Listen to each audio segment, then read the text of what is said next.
Welcome to the Grow Your Independent Consulting Business podcast. I'm Melisa Liberman, a fellow IC and business coach. On this podcast, I teach you to become a consistently booked independent consultant without becoming a pushy salesperson or working 24/7. If I can do it, you can too. Listen on to find out how. Welcome to episode 211 of the Grow Your Independent Consulting Business podcast. This is Melisa Liberman, and today I'm excited to dive into a topic that I kind of find fascinating. I've never touched on yet, and we're on episode 211, and that is how to use a podcast to land consulting clients. This is an approach that is incredibly valuable for consultants to land consulting clients. Obviously, I want to acknowledge that I am a coach who is running a podcast. I am not landing consulting clients through my podcast. So my strategy is slightly different than yours would be. But this is a strategy that is very valuable, not only for coaches like me, but also for consultants like you working with corporate clients, wanting to create a reputation for yourself, increase awareness about what you do and your expertise, and ultimately have a system that can generate inbound high quality leads for you. And so that's what we're going to dive into today. I can't wait to talk about this. Obviously, I love podcasting.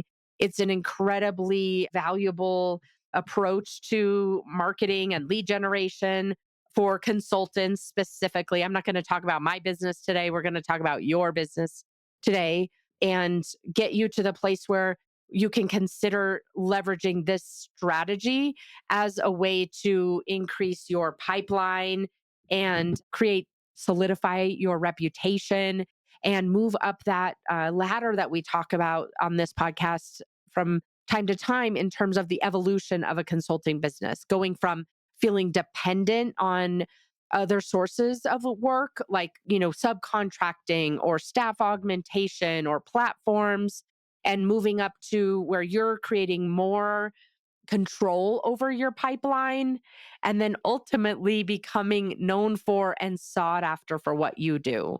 Today, we're talking about that upper level of an evolution of a consulting business where you're moving into becoming more known for and sought after for what you do.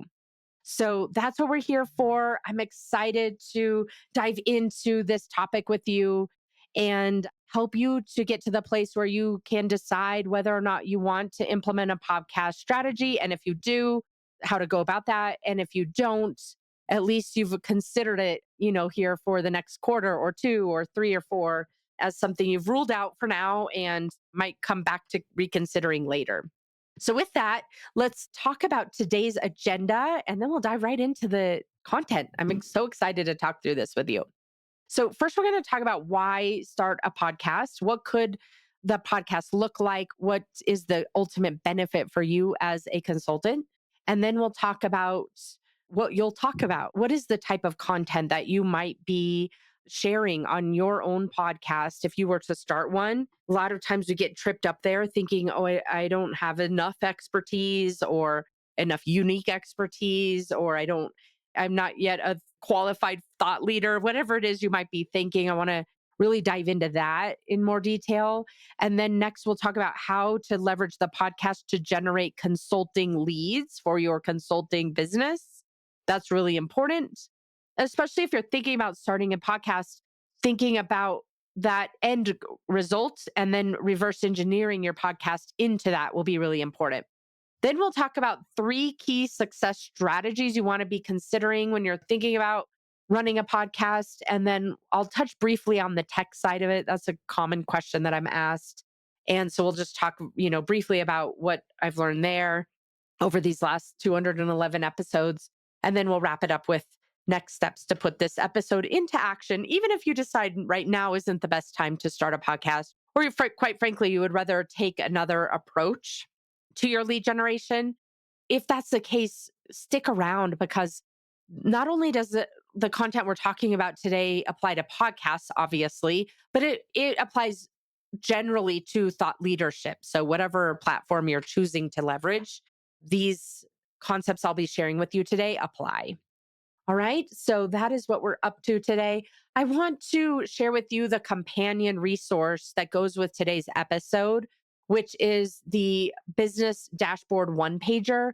I introduced it and rolled it out to you last week in episode 210, where we talked about KPIs for your consulting business. One of those KPIs is likely the number of inbound leads that you're generating on a weekly basis or monthly basis. And so, leveraging this very simple to use business dashboard one pager, which is a PDF, very low tech in this case, but very easy to use, is really important. So if you haven't yet downloaded that, go download it at melisaliberman.com/KPI for key performance indicator. And that will be a great way to start tracking your data and get a really good sense and ability to forecast the health of your business and your ability to hit your goals and also better inform your troubleshooting. Sometimes we start trying to fix problems in our business that aren't the actual problem. So, with that, that is a companion resource. Again, on my website at melisaliberman.com/KPI. You can go download that one pager. Okay, so with that, let's dive into the topic, the meat of the topic, how to land clients using a podcast for consulting businesses. Let's first off start off with why would you use this strategy? Why are podcasts a powerful lead generation tool for consultants to use to land corporate leads of companies that you would love to work with?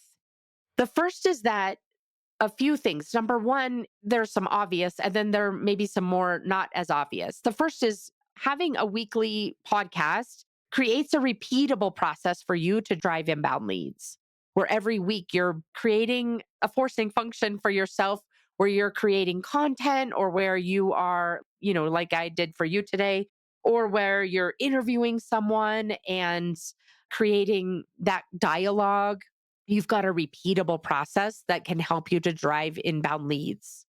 The second reason why you might want to consider a podcast as a lead generation tool for yourself is that if you set up your podcast in a way that thinking about it, not only the content that you're providing to your end audience, those would be your ideal clients, you can also leverage the podcast in two ways, essentially. Number one, to provide and stand out and become a resource and an expert for your ideal client who is listening, for the types of clients who are ideal for you that would be listening to the content. And also, you can leverage the podcast as a tool to gain access to those consulting buyers and decision makers.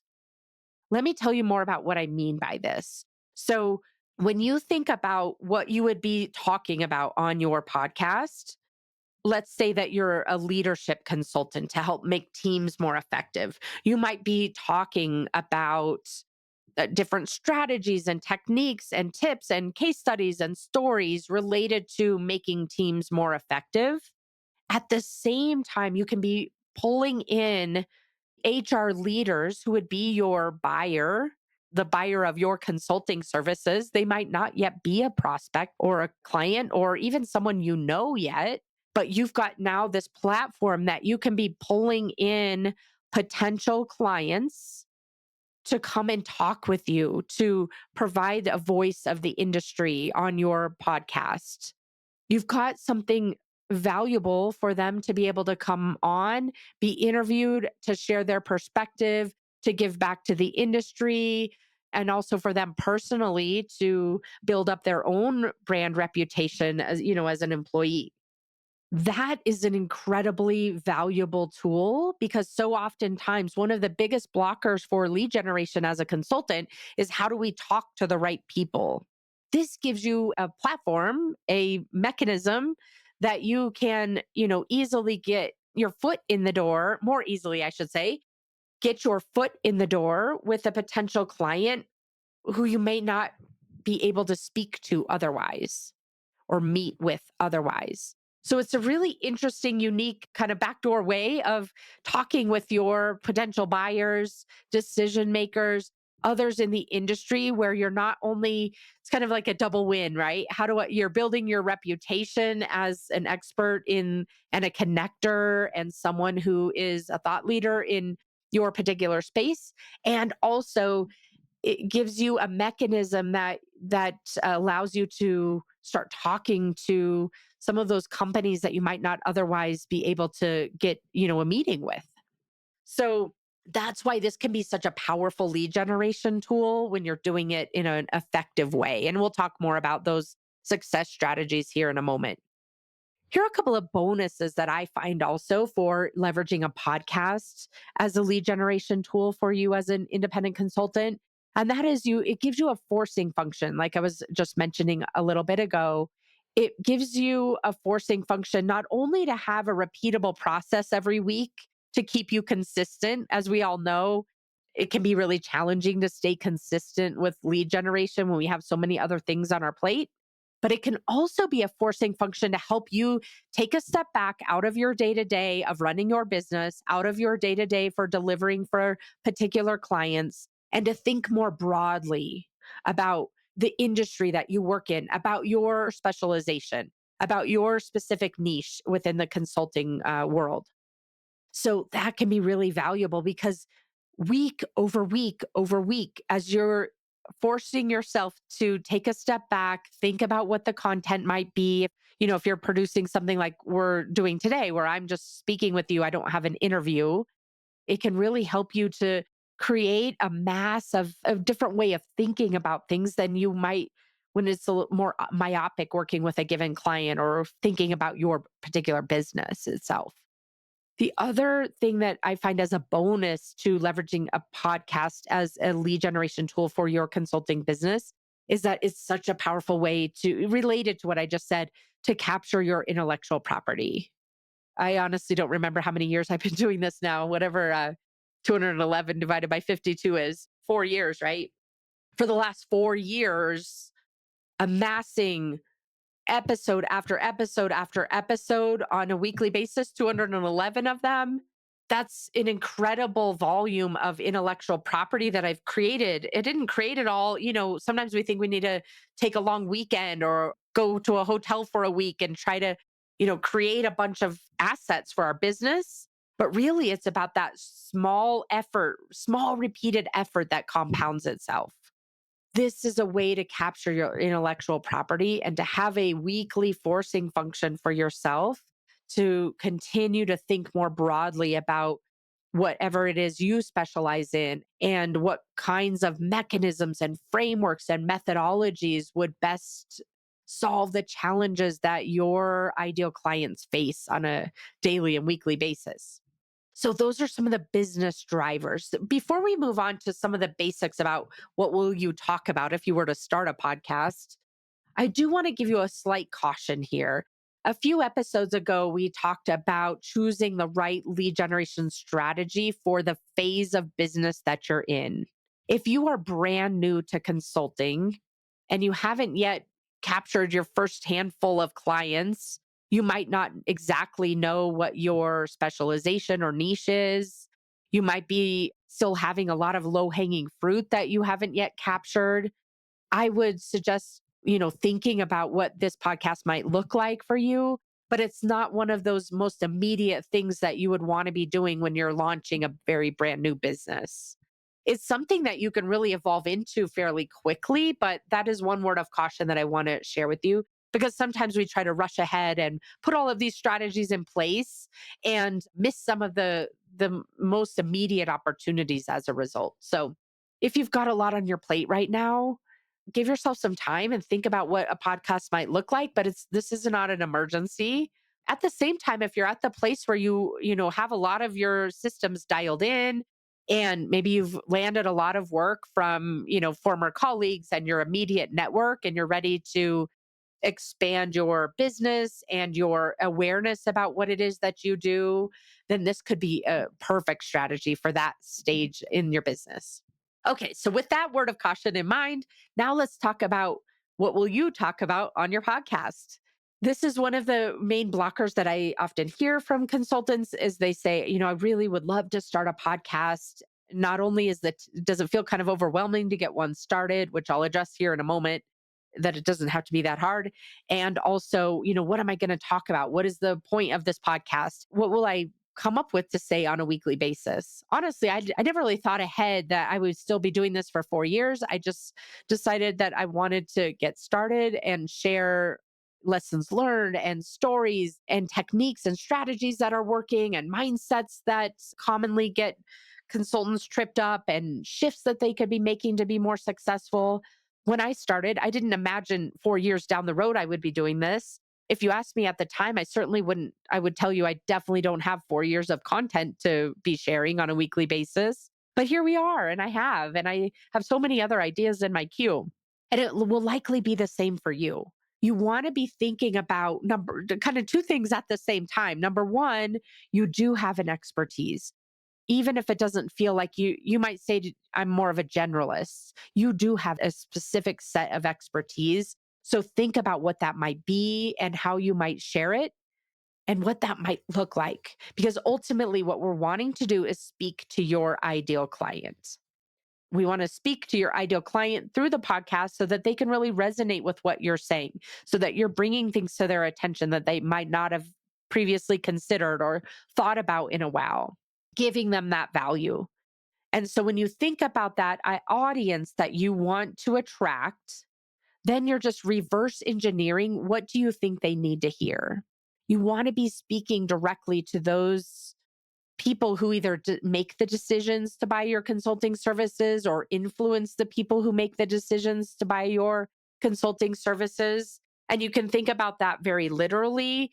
What are the functions that they're performing in their business, and how can you help them to solve common challenges that they might be facing or take different innovative approaches they may not have considered?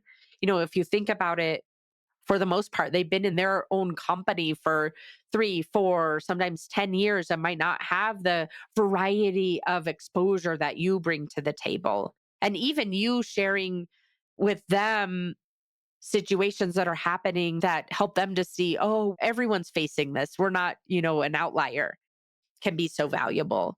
So you want to really be thinking about, would a topic be, or a theme be, that would be valuable to attract your ideal client to listen to your podcast. I'll give you a few examples. Let's say that you're an operations consultant who works with startups. It would be a podcast related to how to scale your operations for startups. Very straightforward, right? Or perhaps you're a value based healthcare consultant. You might create a value based healthcare focused podcast that helps with creating strategies for better outcomes and profits that focuses on that. You might be a leadership consultant and working with companies who are struggling with distributed teams or remote teams or return to work, those types of concepts.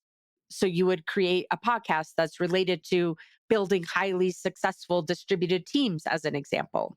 Again, my recommendation here is to think about, what does your ideal client care about? What would they want to be hearing? And at the same time, trust that you'll figure it out as you go. If you're worrying about, oh, I might probably get through 15 episodes and then I'm going to run out of ideas, just take the leap and trust that you will figure it out through either interviews or real life scenarios and slightly different way of tackling a concept that you might have already talked about, but it's in a different way. So that's really what this involves, is when you think about what will I talk about, you want to be thinking about the listener, and you also want to be thinking about, I'm an expert in this space and I will figure it out. I will be figure out how to add value as I go, and I don't need to know it all upfront. Okay, so it's a bit of a leap of faith, in other words. Next, let's talk about generating leads from a podcast. So, as a consultant, how are you going to generate leads from a podcast? This can look many different ways, but I like to break it down into two simple categories. First is inbound leads. So, for example, you might have a podcast where, that last example I gave you, where you're talking about and focused on how to build highly successful distributed teams. and your audience is primarily HR and also business unit leaders, that's who you focus on. So, from a simple perspective, to drive inbound leads, you're going to be providing compelling calls to action to drive those leads. I'll give you a specific scenario. For example, when we first started this episode, I recommended to you that you go download my business dashboard that I created specifically for independent consultants so you could track the health of your business on a one page, including leads, which is the topic of this conversation today, right? I give you something valuable that you want to go download. And as a result, I get your email address and then I'm able to continue the conversation. I know who you are. And that's the same thing for your business, where you're providing a compelling call to action, which could be something like a one pager or a white paper, an assessment or a diagnostic that you could be offering to create those inbound leads. It might also be that you're offering a call with you where you're saying, listen, if you want to talk in more detail about the particular subject that you're talking about on that week's podcast, I've opened up my calendar for some 20-minute, quick hit strategy calls to help you to build out a strategy for return to work, as an example. You can go grab one of those and you give them your Calendly link and then drive conversations that way. Those are some examples of how you would drive inbound leads. And then similarly, you also want to leverage, as I was describing a minute ago, you can leverage your podcast and the platform that you build and the audience that you're creating to create what I'll call relationship based leads. This is where you're going out strategically and booking guests to come on the podcast for you to interview them, like industry leaders, potential clients, referral partners, other providers who work with clients in your space in an adjacent way, not the same type of services you offer necessarily. And as a result, inviting them onto your podcast begins that relationship with them where you're getting your foot in the door. That's what we were talking about a little bit ago. This can be an incredible way to create leads with ideal clients that may not respond to you, in other ways. But because you've got this podcast platform and listeners of other industry leaders who are in the same space, it can be something that's really interesting for your ideal clients to say yes to and get your foot in the door. Start having conversations. Even if you were able to get your foot in the door to have a conversation with them, gives you that opportunity to ask them questions that you might not otherwise, be able to ask them in whatever forum you're in. Such a great strategy. Okay, now let's transition into talking about the three success strategies. So, how do you make the most of a podcast if you choose to go down this path? It's definitely an investment. It's the investment of your time, of your brain power, of your money. It can be done fairly cheaply, but at the same time, it's an opportunity cost, right? You're choosing to use your resources in this way versus potentially another way. So, as you think about the success strategies, here are the three things if I boiled it down for you. Number one, I love to use the podcast as a pillar for my business. And you might think about it the same way for your business, which is this is the pillar of your lead generation strategy, where you on a weekly basis are providing content, whether it's something you record directly or have an interview. And then you're able to take that content and repurpose it.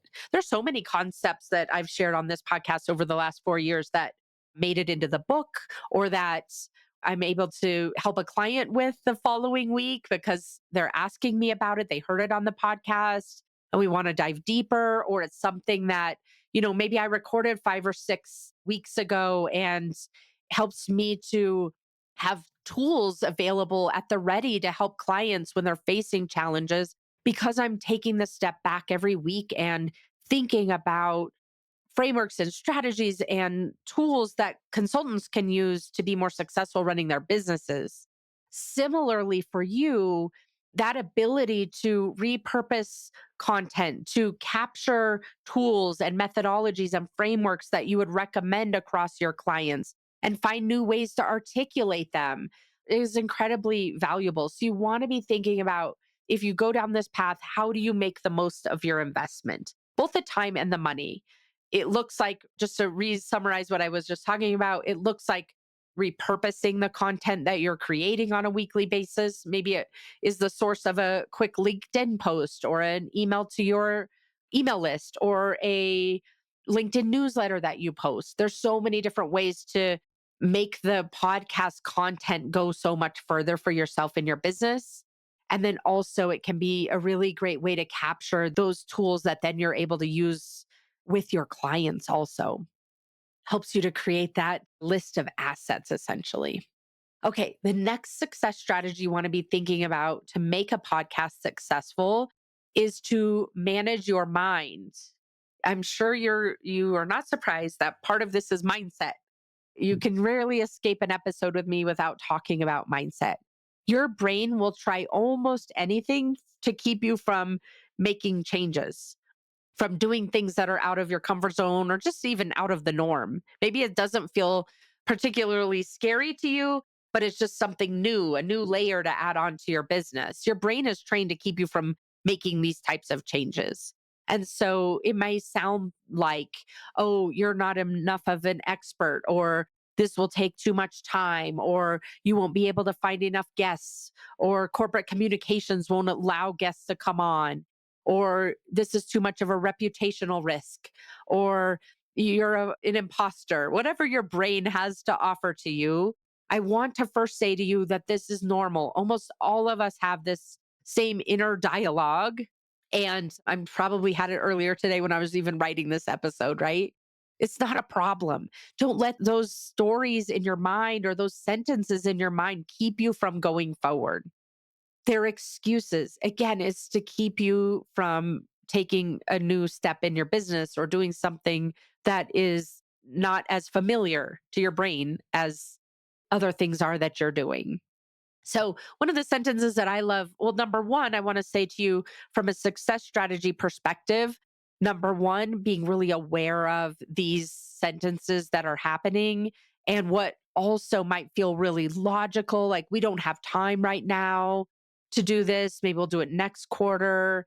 Really noticing those sentences in your brain and questioning them. Is this true, or is it just something my brain's telling me to try to make me feel better about deferring this strategy? And the other thing, once you've got that awareness, is just acknowledging that this is normal. Thanks. I love this sentence, saying to myself that I'm telling you all the self dialogue here. Thanks for your opinions, but we're doing this anyway. Just saying that to yourself to keep yourself to continue moving forward. I've talked to so many consultants who tell me that they've been meaning to create a podcast for years and still haven't done it. And so giving yourself, deciding, first of all, that you're going to follow this strategy if that's what you want to do. And then giving yourself a deadline, of course, of when you want to launch. And then constantly manage your mind through the process so you don't talk yourself out of it. And then finally, get help.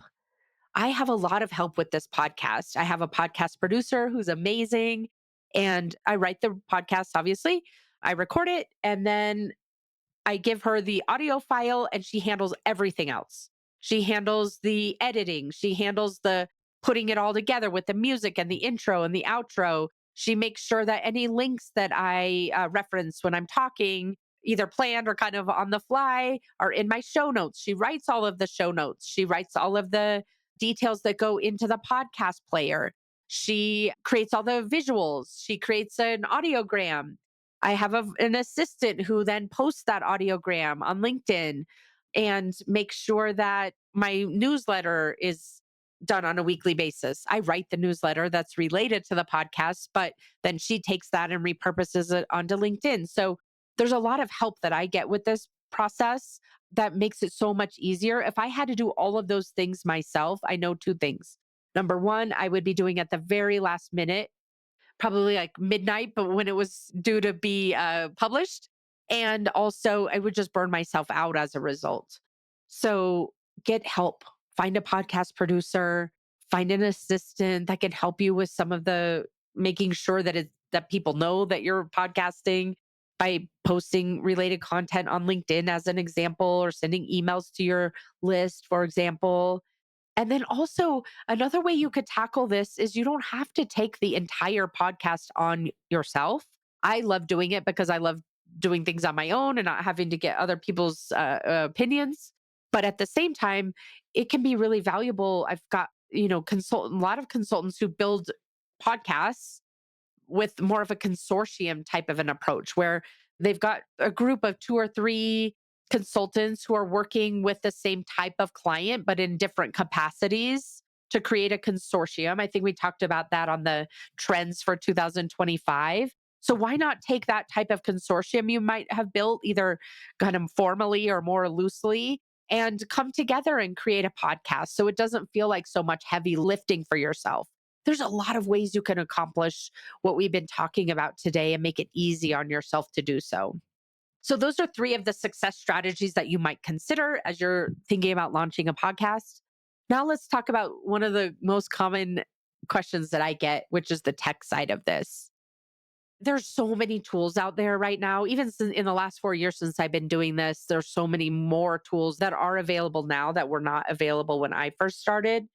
But here's what I currently use if you want to know a little bit behind the scenes from a tech perspective. So, here is my tech stack for podcasting. Number one, I use Asana, which is a task management tool and you can use it as a workflow management tool to basically manage the whole production workflow. So, for example, today I wrote this podcast. I use Canva when I write my podcast episodes because I just have a template. It's a PowerPoint deck template. I use it to organize my thoughts. I'm not showing anyone the template, obviously. I'm just using it as a way to have bullet points of what I want to cover. The other benefit is that as I go, as we were talking about over the last 4 years, I've got all of these PowerPoints now that I create every single week. And a lot of them I've turned into talks for, when I land speaking engagements, they become the beginnings of a talk that I'm giving. So I love that dual purpose for that reason. So, anyway, I write the episode using Canva as the way to organize it. If I'm interviewing a guest, I usually use email to organize what are the questions I'm going to ask. I send the guest those questions in advance. Sometimes I use them, sometimes I go off the script, but at least it gives both of us a little bit of a structure. So then I put the episode into Asana. In Asana, I have a template. Asana, again, is a task management tool like Trello, or you might use Airtable or ClickUp or some other examples. And we just have a workflow then. My podcast producer and I and my assistant, it's a step by step. Every single step is on that template. So I copy it. I say episode number 211. I put the title in. And then I just let my podcast producer know that the recording is finished and ready for her to take over. So it's a really easy way to create a repeatable process. And then from there, let's see. So I've written, now we've got Asana is starting to track the podcast episode. I wrote the episode using Canva. Now I am on a tool called riverside.fm that I use to record the audio and make sure that it's as clear as possible. The other benefit is it's built for primarily for when you have a guest. So it handles a lot of that really well. And then my podcast producer edits the audio and puts it all together using her tools. I don't know what those are. She handles all of that amazingly. So I don't have to worry about it. And then she uses Buzzsprout to publish. So if you imagine, she uploads the final episode to this tool called Buzzsprout. Not only does she upload the audio, but she also uploads the description. So, whatever you're seeing in the podcast player right now is the description of this episode, including links and that kind of thing, like links to my show notes, links to my website, or relevant related topics that I might have brought up, like that companion resource, the business dashboard. So then once she uploads it to Buzzsprout and schedules it to go live, Buzzsprout pushes it out to all the different places like Spotify and Apple and that kind of thing. And then finally, we use my website to publish the full show notes. So, for example, you might see in the Buzzsprout player that there's a link to the full show notes. You could click on that, and then it takes you to my website to see those. That's it, really. It's very simple. I set up most of this 4 years ago, and we just keep using it week after week. So if you're intimidated by the tech stack, not to worry. You can even hire a podcast producer. For example, I hired my podcast producer before I even had a podcast. And then she had a process to basically get it up and running, which was great. She told me what to do, when to do it. I did the things and she got it up and launched. Or you could do it yourself and then hire a podcast producer to help you publish the episodes on a weekly basis, is another way to do it. It's something that might feel a little bit overwhelming, or you might be a techie like me. It's either way, it's very straightforward. Once you just decide, it's not that complicated, and get going. All right. I thought it would be fun to demystify a little bit about the tech backend and the process of publishing the podcast as we wrap up today's episode and talk about how to put this episode into action. Here's what I would recommend. These are the 4 steps to put this episode about podcasts in general into action. The first is decide if you want to launch a podcast or not. If it's been something you've been on the fence about, make a decision.